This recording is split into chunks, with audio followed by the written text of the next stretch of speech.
Hello and welcome back to another episode of the Wealth by Erica, the podcast. This is Erica Polsinelli, your host, and we're here to talk about all things spiritual, high vibrational, this road to ascension, 5D and beyond. So come on in. Thanks, guys, for being here again for another episode with me and my soulmate, twin flame. Part 2 with Vinny P. It's funny because this is really funny. You may have caught it in our first episode, but like every time I refer to him, it's like awkward because he like gets weird when I call him Vinny because his friends call him Vinny. And like sometimes I'll call him Vincent, but it's like Bud or Babe or... Yeah, she doesn't really call like me he Vinny. Gets like, if I call him Vinny, Vincent. He'll be like, why are you calling me that? So I like... If she calls me Vincent, I know I definitely messed up. No, I like don't have anything to call him because it's just like my bud, my babe, my lover. So we hope you guys enjoyed the first episode. We talked a lot about addiction, the crazy lives that we used to lead, and now we're going to talk more about welcoming in the light into our lives.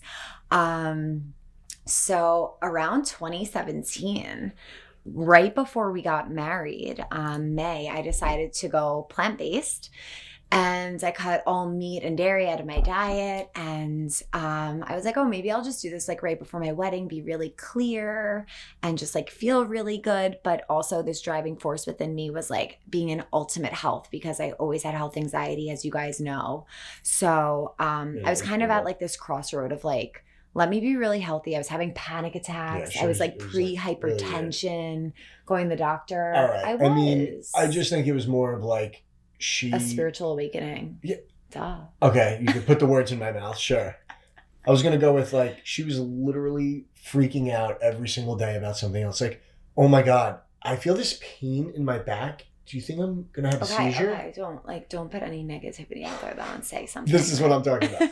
So I'm like, no, you probably just have a pain in your back. You know, it was like stuff like that. But every day was something new to the point I was yelling. Yeah, like I recognized how ridiculous it was because I had to say it out loud to him. Like I started to recognize how crazy it was. And then he would be like, Erica, you really need help. Like, you just need to go get help. And then I went plant-based, I found Kundalini, and then shit started happening. Crazy stuff. So, and it was all right before our wedding. I always say, like, Vinny doesn't know the woman that I was going to be married versus, like, who he proposed to me as, because I'm a whole different person now. Yeah, I would say my higher self, Teja Sita. Yeah, Teja. It's Teja Sita. Teja Sita, at our wedding, it was like, I don't think it was like full...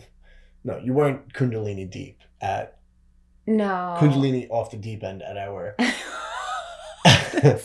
ends. At our wedding.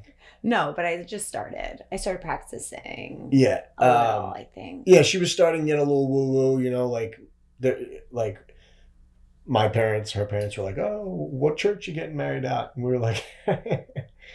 We're not getting married at a church. Yeah, that was a rough conversation. And they were like, why not? And Erica's like, the spirits are going to marry us. Or like, whatever, you know, like whatever we said. Actually had my soul cycle instructor marry us, Amanda Cam. She is amazing. She absolutely crushed the ceremony. It might sound weird. It was amazing. Incredible. Everyone at the wedding was like, she did great. Yeah. But I wanted to get married outside because that's where I feel most connected and most divine. So we had to, you know, everyone was a little upset about that, but I just needed that to happen. I needed an outdoor ceremony, and that's what we did, and it was beautiful. You got it done. We got it done. It was so nice. It was really nice. Yeah. But back to like that first... Kundo. Yeah, I mean... Kundo life.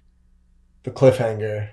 Yeah. On part 1. Yeah, tell us. So that ending of part 1, episode 1, comes full circle because her good friend Tori, you'll meet her. She'll be on the podcast for sure. I remember Tori, I'm not sure if it was on a phone call or it was in person, but I remember Tori saying, do not start doing Kundalini yoga. Those were her exact words. Yeah. She's like, I've learned about this thing called Kundalini yoga, and Erica, whatever you do, do not start doing it because you will be hooked Yeah. and you'll be gone. Like, she just knew. But she wasn't saying it in a bad way. She was just like, oh, God, the day you meet Kundalini. Like, she probably saw that in my life path. And I was like, she a sees what? life A paths. like Yeah, a Kundawada. like the most meditative or like spiritual thing that we did was like hot yoga. Yeah. Yeah, like that Bikram. was like Bikram yoga. Mm-hmm. We were like, oh, we are yogis at this point, And we'd fall off. We'd go on like a bender and then just fall off. But then, I mean, I'm just gonna roll with the first I want to hear. That I saw it with my own eyeballs. Yeah, what'd you see? What was happening? She had spoken to Tori, and Tori said, "Don't do it." And Erica said, "Watch me." I think I was at hockey in our old apartment in Long Beach, and I came in to the door. I swung it open. We had this bell on the door, and I just remember it ringing. Oh my gosh! And like I kicked open the door. Details. Yeah, I kicked open the door, and my wife is sitting on a pillow in the middle of our floor, with candles all around her. Okay. Her laptop open, and it was playing some wild music that sounded like a rain dance. Okay. The lights were like off, and I was like, oh my God, my wife's having a seance in the middle of the living room. I was like, what are you doing? And she didn't answer me. And I was like, oh, well, here we go. Yeah. You knew. I don't, not that I knew. I just knew something was off. Off? Yeah, or on? Off or on, you could say what it was. Call it like it is. I saw you surrounded by candles in the middle of a dark room. Yeah. Getting high. I guess getting high. That was the first time I ever started doing it. And then I remember her talking to Tori about it, and Tori being like, oh, there she goes, off the deep end. And like, from that day forward, she incorporated Kundalini into her practice. She started collecting crystals. Every single day. And just doing some high vibe stuff. Yeah. And from that moment on, it was my life was changed. Yes, it was. So was mine. I remember being in bed because I would practice from bed. I would do like these 3 to 5 minute challenges each morning. And one day, like this mantra came on, and like I remember being like, "Oh God, Vinny's gonna hear this from the bathroom and be like, what is going on in my bedroom right now?" And that's exactly what happened. You came out of the shower. You're like, what are you listening to? And I'm like, I don't know. I shut it off. It feels weird, actually. I don't know the song. And something just kept telling me, like, keep going. Like my intuition just opened up so much as soon as I started this practice, because Kundalini is actually almost not an outer body experience, but it's an altered state. You're bringing yourself to an altered state. And you know me, like I don't do anything that like alters me. I like being grounded in my body. But no matter how high I got, no matter how spaced out I became, something kept saying, just keep going, just keep going. You got to do this. You got to do this. And here we are. Like I just knew it. And I still want you to practice. I mean, to all the naysayers out there, I've done Kundalini. I've practiced with my wife. Yeah, but like, come on. Like how many times? No offense. I'm grateful for what you've done, but I need more. Well, how many times have you strapped skates on and came and played hockey with me? I know. I hate that comparison that you always do. You give want? To me. Why don't you like? I'll get rollerblades if you do. Grab a fishing rod. Throw on some waders. Let's go fishing.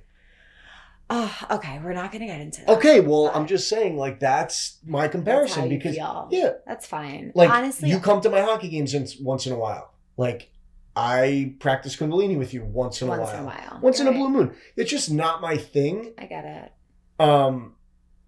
And how many things can I have? It's true, but I truly believe that Kundalini invites you into the practice, and I do respect if you don't feel called to it. I do. As much as I want you to share this with me so much, I respect that. Like maybe it's not for you. Maybe you're a very evolved human being. You've taught me so much spiritually, and just because I needed this for my evolution and to be in the space I am doesn't mean that you need it. No, I get it, but I know you're so passionate about it. I just love it. And you just want to share it with everyone because it's like so good. Yeah, it's so good. I get it. I'd rather go to the gym. I get it. You know what I mean? Like that, my gym time is like your Kundalini time, And it's crazy to see that just a passion of yours or daily practice of yours has turned into a business. I know. Being able to I'm help so others and grateful. share it with other people. And apparently people really enjoy it. I mean, just from the looks of it, we're The sitting DMs here I because get, I you love showing them guys... to him because I'm like, look, it's not just me.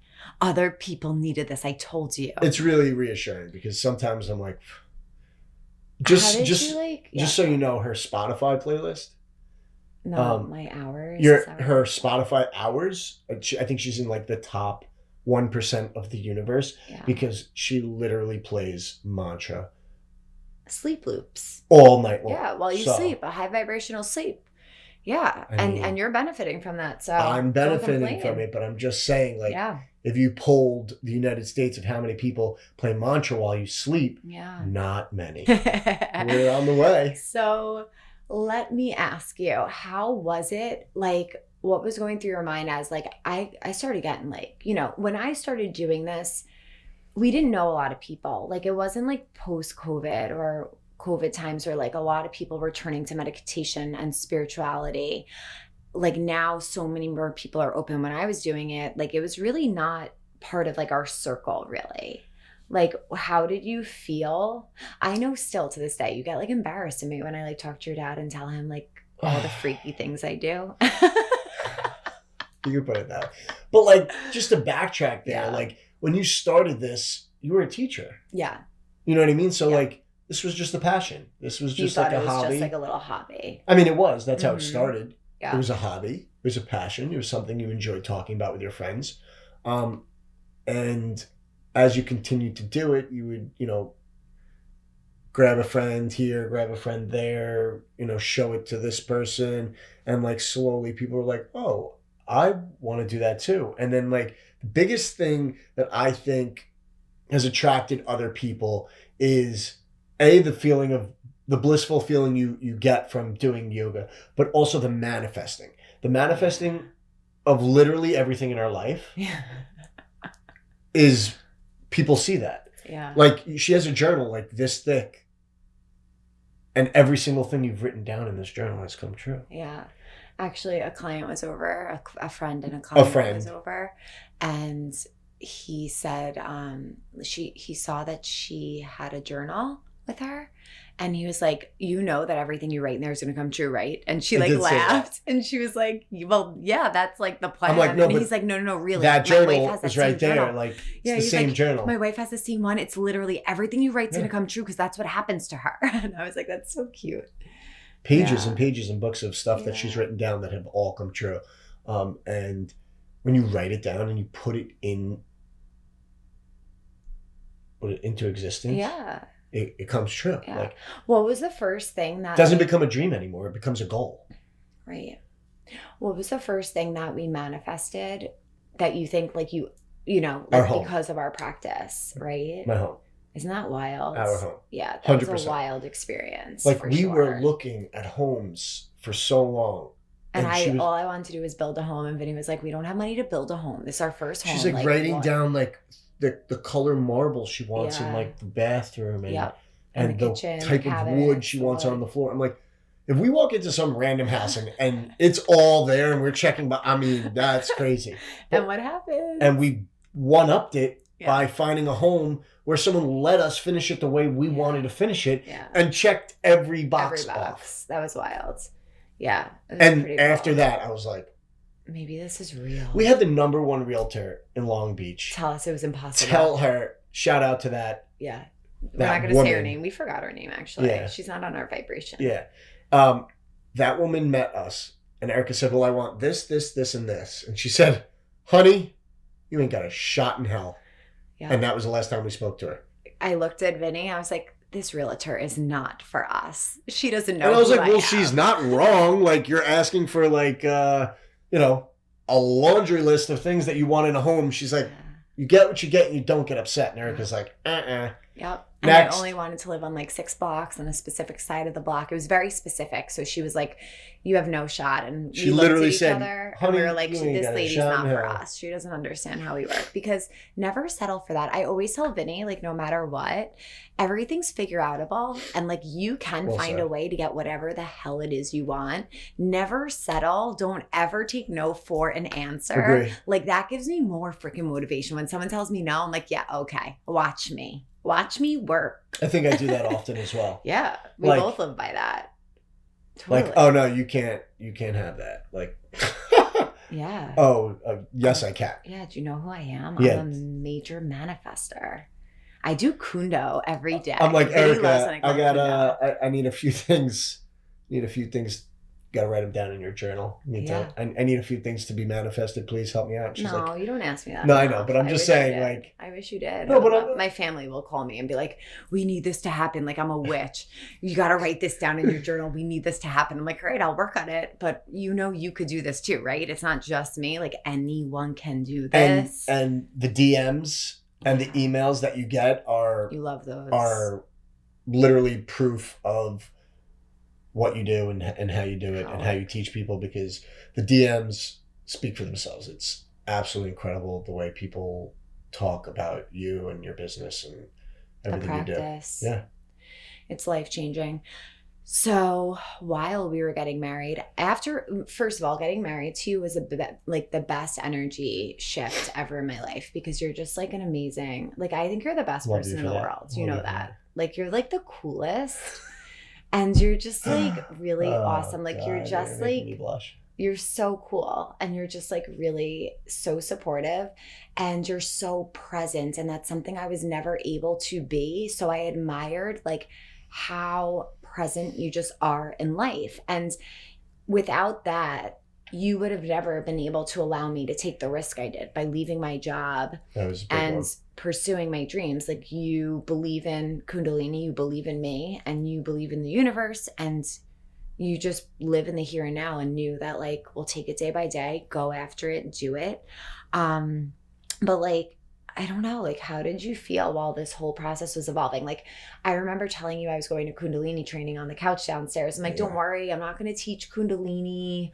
Like, No, I mean, I didn't even mind that you were going to do that, because that was like, that'd be like me. I'm going to a hockey tournament. Yeah. You're like happy when I do those things. Yeah, because like, Because you want to do a lot of those things. but also like for you to get out and go do those things, like you don't do those things often. Yeah. So we should talk the- about this for a moment. I think like I grew up going away for the weekends for hockey tournaments and weeks at a time or whatever it was. And like Erica's more of a homebody. Homebody, introvert. Like besides like vacation, like she wouldn't go away with her friends to go like, I don't know, a sporting event that they all did, you know, like a gymnastics meet or something. You know what I mean? No one's doing that, Vincent. You're the only adult who's traveling and playing hockey on the weekends. Okay, Okay, well, You're this like is a child.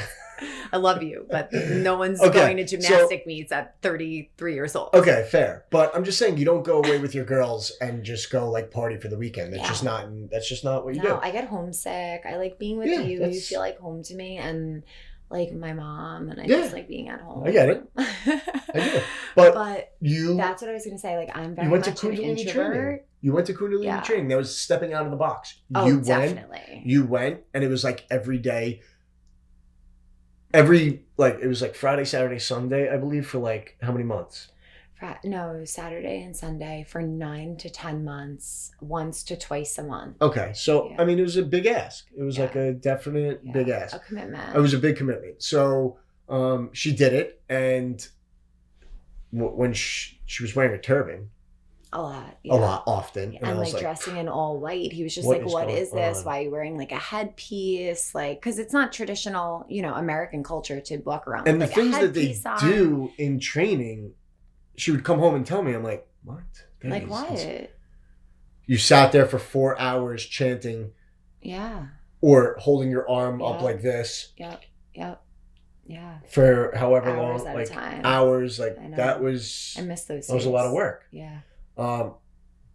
and pretty interesting. Yeah. So that was your thing. That was the way, you started out. I knew you were taking the next step, taking it a bit more serious. And then I think when we moved into this home Mm-hmm. is when you started taking it a bit more serious. Yeah, that's when I decided to go get trained. Right. moved That's here. what. Right. So you started to go get trained and get your certification. I think after we manifested our house, I was like, holy shit, this is like real. Yeah. This is like real stuff happening here. And I just like wanted to learn more. And that's why I went to go get trains. But then also after you got trained, you were like, okay, now that I have this home, I have space to allow people to come over and share this experience. So you would invite people over for classes. Not even, I don't even remember at the beginning. Some group classes. Yeah, it was just like group classes, like just to do some cool beginner stuff. And like, I would come home, I would walk down there, there's like 30 girls packed in a room. And I'm like, what the hell are all these people doing here? Yeah. Like, and then you would video record us and make fun of us for chanting. Yeah, I would definitely do that. Yeah. So new to me, it was just like foreign. Satanam, Satanam, Waheguru, Waheguru. Sure. That's what we chanted for like 11 minutes straight. And he was like, oh my gosh, what's going downstairs? What's going on? It's really interesting that, there was 30 other people locally that wanted to do this with you. As well, yeah. So you started doing that, and then you were also studying for admin? No, that was years ago. Was it? Yeah. Okay, so I always knew I wanted to do something like more. I didn't know what it was, but I always wanted to like she's an overachiever. Keep 100%. going, keep doing more. And I think that's your best quality. Your best quality is that you're the hardest worker in the room. Any room you go into, you are the hardest worker. You are the most determined, and you get what you want at the end of the day because you make it happen for yourself. And I think that I really believe it is your best quality. Thank you. I really believe in going after what you want because we just have like a short time here on earth, and why the F not? Like, why not? But it's funny after like, I work hard, but like, I feel like I leveled out in that way. Like, I feel like I'm not, I guess cause it doesn't feel like work to me.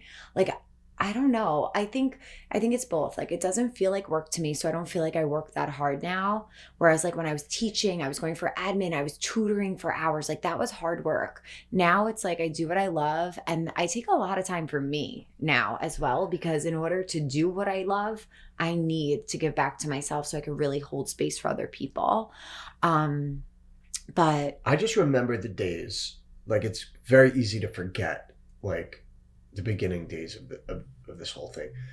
Coming home from work, working all day with these kids, and then having to work all night, like until 9-10 p.m. What was I doing? I don't even remember. I have such a bad memory. What were you doing? You were was I giving holding meditations? Yeah. Zooms, and trying to start a business. Yeah. Creating the LLC, creating the logo, creating the website, and you were doing both of these. I remember you being on your lunch break, eating in your car, so you can open your laptop, throw the hotspot on, and start answering emails from developers trying to help you build. You know what I mean? Like, and then closing it up, throwing out your food right now, and going back into work, and then coming home and doing it all again. And like at the end of the night, being so exhausted, you're crying because you're like, I don't know if I can't do both. Yeah. It was such a hard time doing both, especially the last year. The last year was really tough. It was really rough. And that was beginning of pandemic. Yeah. That was. Yeah. How did you feel? Like, for years I was saying, like, I'm not going to be a teacher forever. Like, I was warning him, like, listen, I'm going to have my own business. I need to like express myself into the world through that.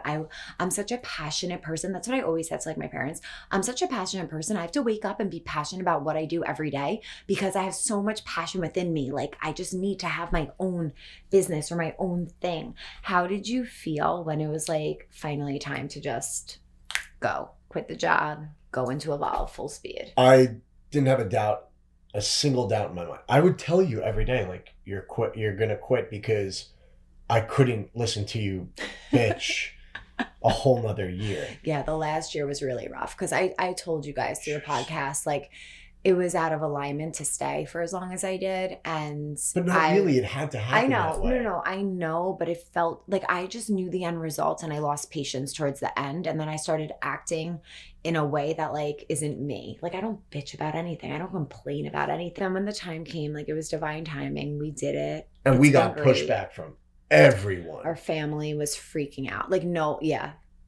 one really supported us. My father my mother, we like kind of had to hide it, especially from my mother.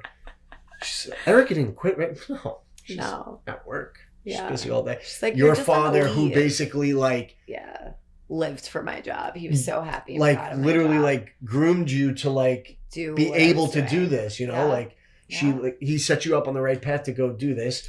Your mother, my mom was pretty supportive. Your mother was, she was nervous at first, very nervous, but also supportive because she loves you to death. But also like, are you sure?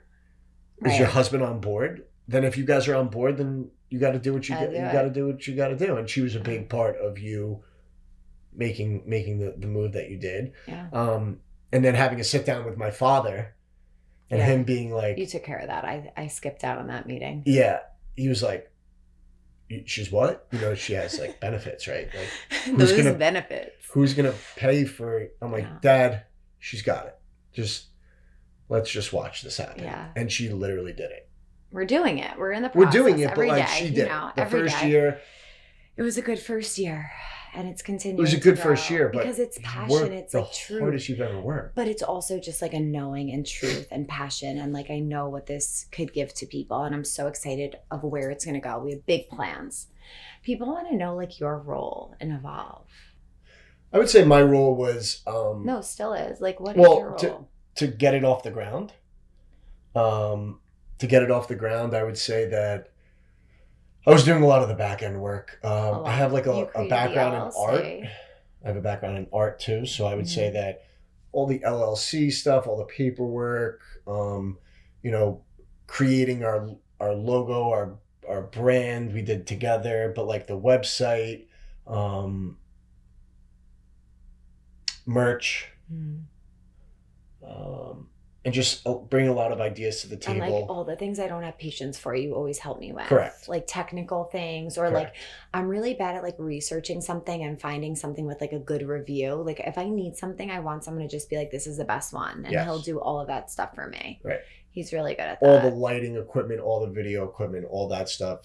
Erica's like, would like pull out a GoPro and think that this is how it was done. He's like the Virgo, and he'll say like, this looks like crap, Erica, you have to do that again. And I'm just all about like doing things very organically and authentically, and I don't really care. Like right before this episode, he's like, can you please fix your hair? Like it doesn't look good. I'm like, life with a Virgo, thank God I'm like really secure. Do I need to hire hair and makeup? Thank God I'm really secure in myself, because life with a Virgo could be really tough sometimes.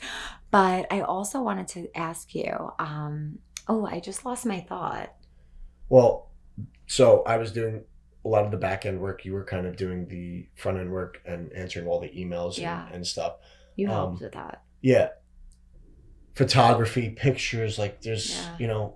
Rebranding, which is, you know, one of our friends from college. I called her up from the bullpen and she helped us out greatly. Yeah.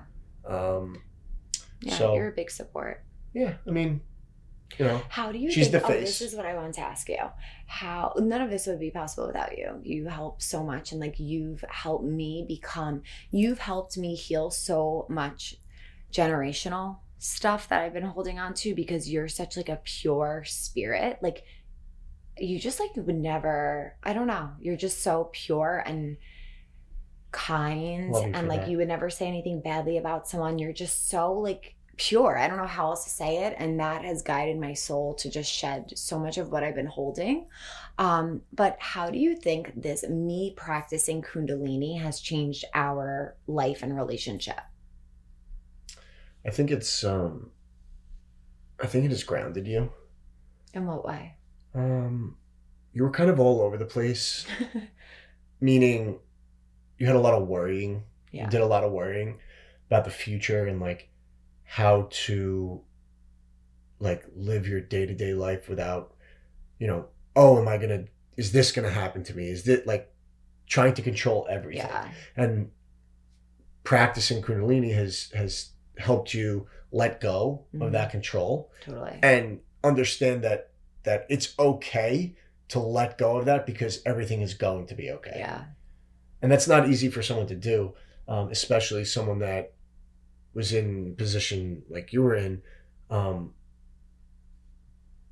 You were always worried about your health. Yeah.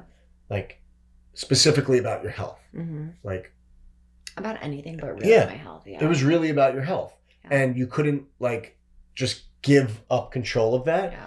And that was taking a strain on our relationship because you were crazy. Like, It the was a things that lot. you were saying I know. constantly. Oh, my elbow hurts. Do you think this is happening? Literally. Oh, It could my have been eyes anything. twitching. It twitched for And 7 minutes. Every Am night. I dying? It was like every day something new. And I would like feel Yeah. bad, but I was like starting to like yell because I'm like, you're fine. Yeah. Like, and if it's your time to go, it's your time to go. And you're like, what are you saying that for? That's the craziest thing. But like at the same time, Like that was the this is biggest life. trigger to say that to me. Yeah, And it was. now I could finally surrender it. Like- And now I finally think that way. But like, how are you like that? I don't know. You're very... I have no idea. You are the king of surrender. You never need to control anything. You Yeah, just I go don't with know. the effing flow. You really do. And that's why you're so good for me. But also I like love you. learning the hard way that tomorrow's never I never know. given. Yeah. After the death of my mother, my best friend, you kind of realize that tomorrow's never promised, Yeah. and it's not, nothing in life is guaranteed. Yeah. So unless you do it today, when you go to sleep tonight, you're not guaranteed to wake up tomorrow. Right. So when you say, "Oh, I'll tell them tomorrow that I love them," or "I'll call my dad tomorrow," or "I'll call my mom tomorrow," like just do it today because you don't know Yeah. if you're gonna wake up tomorrow. You went through the hardest experience that anyone has to. And, you know, a lot of people experience loss, but I would imagine the hardest thing, losing your parent. And I find such peace in that you were always that way. Like you always treated your mother and everyone that you know and love. Like I said in the previous episode, anytime you're with someone, you give them your all and you're so present, and you always knew that. And I also think that may have brought you some peace in this time, this really hard time too, knowing that like you were always so present and always so loving and always gave everything your all to her and, and everyone you love. And you know, it is hard to talk about just because I I know. find myself like wanting to cry about it all the time. Yeah. But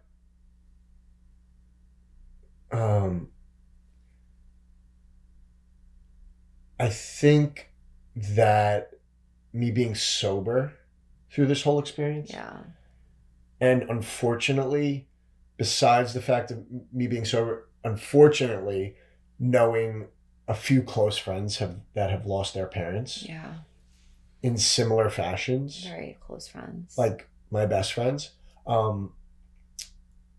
helped me see that it's possible. Yeah. It can be done. But I never once thought, oh, I should really go drink or I should really drug, because I'm past that stage right now. You know, I don't know right now. I'm strong enough to be able to go through anything, and that was a huge test. But I didn't waver at all. I didn't even think about using.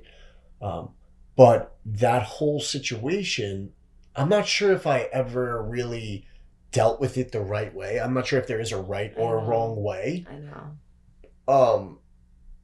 Maybe I just push it down in a way, or maybe I've dealt with it. Right. Like I don't know. Like who is someone to tell me the way I'm supposed to deal with death? I know. Especially if like my mother. So I'm not sure if I've dealt with it the right way. But I don't think there is a right way. I think it's just the way I dealt with it. And I know it's really hit our family pretty hard. Yeah. It's brought us closer. Mm-hmm. My sister, my father, all of us. Yeah. We now have a dog. Yeah, we had to adopt my my mother's best friend, aka Bam Bam Polsinelli, who now lives with us.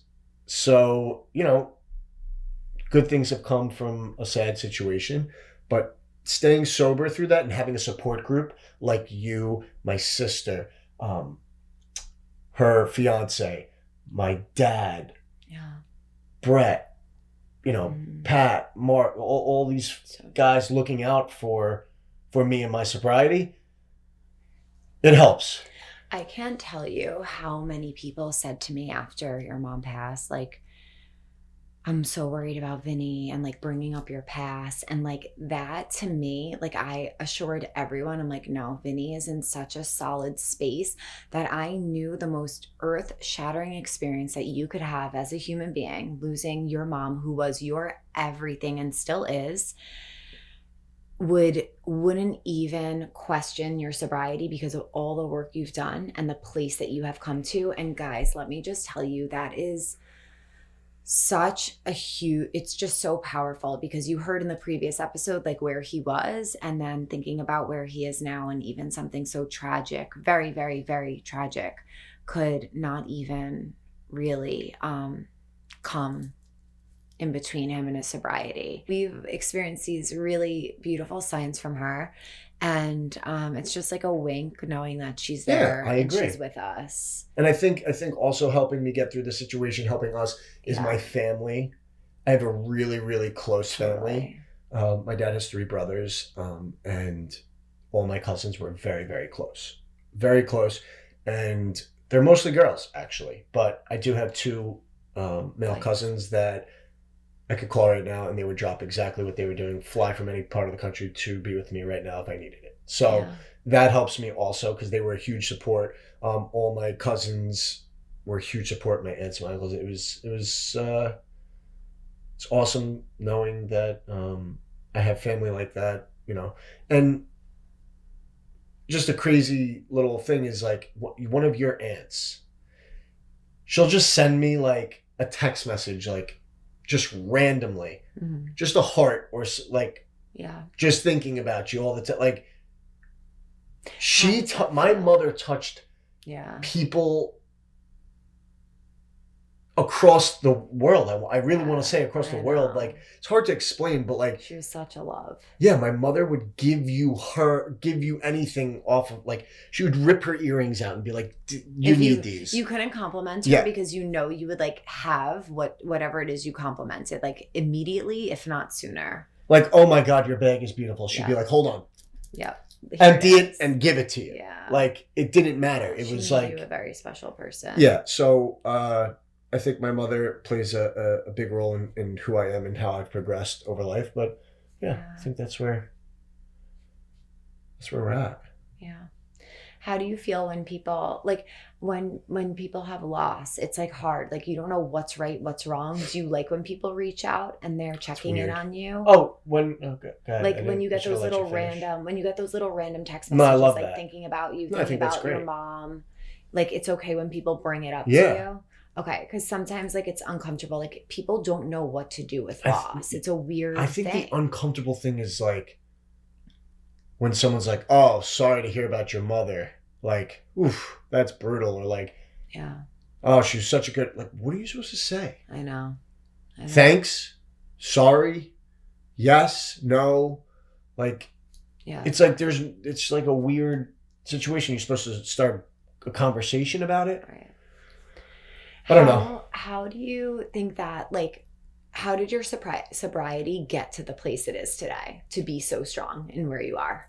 I think just like repetition of like connecting with the right people early in sobriety, doing the right things, going to meetings, meeting other like-minded individuals that are on the same path, have come from crazier places that you maybe have never even thought about. And gotten out of the darkest holes that you didn't even know existed. Connecting with those people, seeing that they are showing up every week to do the work. Meaning, like, well, then I sure as hell should show up and do the work if these guys are showing up to do the work. And talking to people that really support you. Right. Changing the people, places, and things that don't suit you or don't support you anymore. The lifestyle. The lifestyles, the people, the friends that were negatively impacting you while you were in that using or in that life, and changing all those things and sticking to it. Yeah. I think that was the biggest. Gives you a firm foundation. I think it gives you a really a big head start, because if you change the people, places, and things, then you have a leg up, because you're not, I changed my phone number. Also, like, changing your phone number is a huge thing because the drug dealers, the negative people, any of the people that were in your, using life, your addiction life, bartenders, exes, drug addict, friends, dealers. These are all people that can reach out to you. So when I changed my number again 6 years ago, that was game changing. Also, that was like, that was like shut it, like another step of me saying like, okay, I'm really serious about this. Like, I'm changing my phone number so none of those people can ever reach out to me again. Yeah. And it also, like you said in the first episode, it just feels good to feel good. You almost get addicted to like waking up without a hangover and just, living your life and that's what I wanted to go back to, because a lot of people will think that I'm sober and that I don't drink alcohol at all because I love mocktails and I don't like to drink alcohol often. But I did want to share that I've learned how to drink alcohol in a different frequency. So I used to drink alcohol to bring me to normal, like baseline, where I wasn't anxious, and to treat my anxiety. And now if I do ever drink, it's because I'm in a really good vibration and I feel that I'm actually, this is going to get a little, like Vinny's going to think it's a little too woo-woo, but I think I get into this space of being able to transmute alcohol where I don't feel the negative effects from it. And I know there are some spiritual teachers that think like alcohol opens you up to darkness, and I can relate to that, but I'm not sober. I didn't do the work that Vinny necessarily did. I don't say that I'm sober because I know the struggle of addiction and going through recovery. I gratefully didn't have to do that. I had a spiritual awakening that took me from alcohol and the control it had over me. But I'm able to drink. Like Vinny tries to encourage me to drink because he still associates drinking with a really good time. But when you start to live this high frequency lifestyle, like you literally don't need alcohol to have a good time. You're just elated on your own. So like if I drink, it's because I already feel really freaking good, and it'll be like one drink.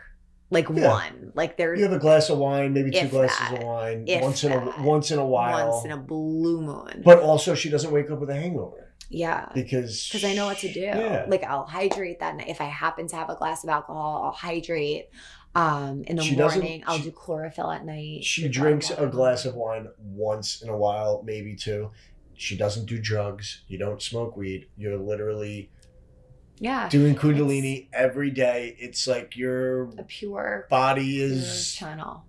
Clear. Yeah. And that's kind of what, stepping into the role as a teacher, I made a promise to myself to be as clear as a channel as possible. Like when I eat well, that's not just for me, it's for the people that I hold space for. And when I go to my practice, I go deep, not just for me, but for the people that I hold space for, because I'll be able to access higher consciousness that way. So that's kind of where I'm at with alcohol. But I'm grateful to have a much healthier relationship. And I'm so grateful that life led us to where we are now. And the last thing I want to ask you, unless there's anything else you want to talk about, I want to ask you like your 5-year plan, and it better include one thing that I keep talking about. 5-year plan. It's hard to say my 5-year plan without thinking about her. I'm kidding. I know exactly. I mean, 5-year plan is easy, really. What is it? I love my job, to be honest. Like I enjoy what I do. So I can see myself still working every single day, although that's not in your 5-year plan. I can see myself still working hard every single day because it's afforded me the life that I have today, that we have. I see myself with stable ground here in Long Beach because I love this place. I also see myself having a place in Florida that we can frequent. Okay. I like that. Somewhere warm, but what's there? What's there at the Florida place? With a lot of land. Farm. I don't think you understand what goes into a farm. Well, she thinks like, we're going to have a farm. Oh, well, are you going to get on the lawnmower and ride it up and down and create perfect lines? It'll be like the Simple Life, Paris. And that's exactly how I picture it. Like, Paris Hilton and just me, the one. No, honey, I have to fly to Florida this weekend because I have to cut the lawn and feed the pigs and the goats and the horses. No. I don't want. I mean, we could have animals and just like love them. We're not going to eat them. Yeah, that's obviously. I'm not going to slaughter animals. Okay, good. Oh, but you eat meat. So yeah, like I let other people do the work. You let other people do the dirty work. Okay. So yeah, I like that plan. Hold on, I didn't even you're get to still finish. going. Yeah, I'm still scared going. what else you're going to say. Okay, so I would love to have a place in Florida, and then I see myself having land that you'd be able to go down there, hold some retreats, and have people come down.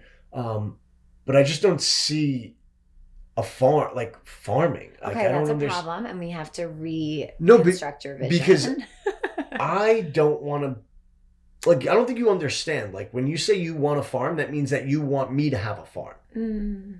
You're going to be a farmer, Vin, and I'm going to be Radiant Tasia. She wants to pull the beets out of the ground, like, yes. Oh, man. And then, like, go into the kitchen and cut. Yes. But who grows the beet that grows in the ground? Seeds. And who's going to water it and trim it and fertilize it? We'll figure out all those details. It's a lot of work. It is. I think you're going to eventually be able to teach people the gift that you have.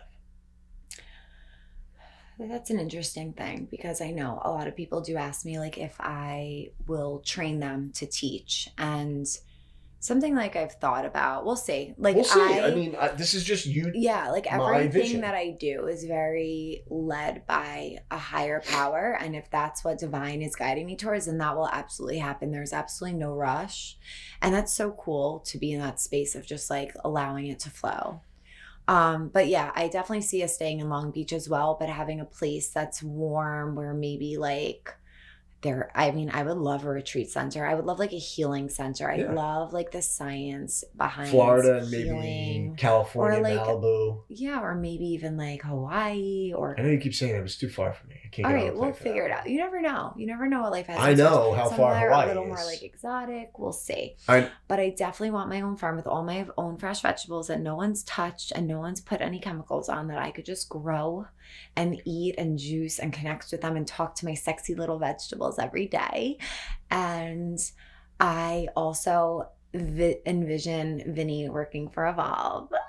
I mean, I don't know what you would do because like I play a lot of hockey. You just have like a lot of you're just really good with the details, and I know you would like find a way to really help Evolve grow, and then we could be more remote and work from anywhere. So that's like my manifest for the next 5 years, and just being like really healthy, really aligned with my soul, doing my soul's work and my soul's mission, and a healthy family. 100%. And I don't know. Wait, what about like a baby? Is there going to be a baby in the next 5 years? Listen, I'm not going to even put it out there because like I don't know. I know. We don't know yet. I don't know. I know you want a farm, but you better have a farmer. We'll figure out the details. Better have a farmer in line. You're going to be the farmer. I think you have a gift. I think it really is special. Like I said, you're the hardest worker in the room, and I truly mean that. And I think a lot of other people would agree. You quit a very, very good, stable job, an amazing job that anybody would die for. You took the chance, quit, and started your own business, and that's like the American dream. Yeah. And for the people out there dying to do the same, it's possible. Yeah. It's possible. You just need to start small, write everything down, have a plan, and just get to work on it. Work 2 jobs, work 3 jobs. Yeah. You're going to have to suffer on, the fun things in your life. Not really suffer though. You have to give up something to get something great. Like, I know what you mean, but I never felt like I suffered. I always felt like I was just... Yeah, you were able. Okay, it was a little bit of a struggle, but it's a struggle. Yeah, instead of going to driving to the city to go to your favorite dance class or yoga class or workout class, you were doing yoga in the house for 30 minutes so you can get back to work. Yeah. After working all day, you were waking up at 4 a.m. Yeah. Here we go. You were waking up at 4 a.m. I wake up at 5 a.m. Mhm. You were waking up at 4 a.m. To get my full creatine. to do an Workout. entire Kundalini yoga meditation, Yeah. followed by your tea, your drinking, whatever ritual you do in the morning, then working out Yeah. Then for going to work. 30 to 45 minutes, Yeah. showering, getting dressed for work, and then going to work all day to then work on your lunch break, on your other business, then come home to work on your other business. Like, that's what it takes to really succeed in turning a passion into a business. Yeah. And Like, I'm not a can do business it. mogul, but like, that's what it takes. You have to grind. You really do have to grind and suffer just a little follow that bit. fire. No suffering. Just like trading, I guess. Like choose. Okay, you can use the word You know what it trading. is? It's like seeing long term instead of immediate gratification, Right, and that's exactly. something that like There's no immediate gratification. exactly Unless the like, small wins little, that you count. But it's like, it's just little by little, just going after what feels good to you, following that fire inside yourself, and it's like a giant puzzle, getting you know there. what I mean? Yeah, and just take action steps. That's all you got to do. And we talked about that in like 2 episodes ago, following your Dharma, taking action 100%. steps. So any last words that you want to share? Any words of inspiration of anyone in recovery or just life? I would Any just words say, of wisdom? You have like a lot of wisdom within you. You really do. Just nothing in life comes easy. And nothing in life that's great is easy at all. Like, if you want something, you have to want it bad enough to put the blinders on and work hard and make it happen. Whether it be sobriety, whether it be creating a business, whether it becoming an amazing athlete, like your 9 to 5, we expect you to work hard during your 9 to 5 during the day. We expect you to work hard on whatever it is that you're doing. But those other hours when people are sleeping for 8, 9, 10 hours, like, those are hours that can be working. Yeah. Hours. Like, Yep, going after what you want. Going after and building the life that you want Yeah. comes with a price. It's not easy. And that goes with everything, with sobriety. Even I'm thinking about like workouts. Like my favorite workouts are the ones that make me want to scream. Yeah. You know, no because, pain, like, no gain. Like, yeah. And I mean, I've talked about here like the law of least resistance and everything, how like when you're tapped into divine, everything should flow and life should feel easy. So for me to hear you say it that way, it's like I don't know if I agree, but like I get what you're saying. Like, it's everything that's like, you know, that's really worth it, that's going to make you feel like, even like giving birth, like for people that have parents like that, people who are parents, that's the hardest thing you'll ever go through, but look at what you're getting in the end. And that's kind of like every process. Like sometimes you take that pain or that challenge you're experiencing and you're transmuting it into something so much higher. So I completely appreciate that advice, and we're going to continue. Another one. Another what? Episode. Oh, we didn't even finish this one yet. Yeah. We're signing off now because he's delirious. He's ready for a break. I worked him hard here. But I want to thank him for being here and part of this episode. Thank you for sharing your wisdom with us. You're a very evolved soul. I appreciate that. And I appreciate you guys. I love you. And supporting my wife and her dream. And if you're ever in a dark place, please reach out. There's always someone. There is always a way out. You may not see it, but I can provide tools to get out of what may seem like the deepest, darkest hole you've ever been in. It's possible. So keep your heads up and reach out. Thank you guys for joining. Love you guys. May the Thank you. long time sunshine upon you. Satnam.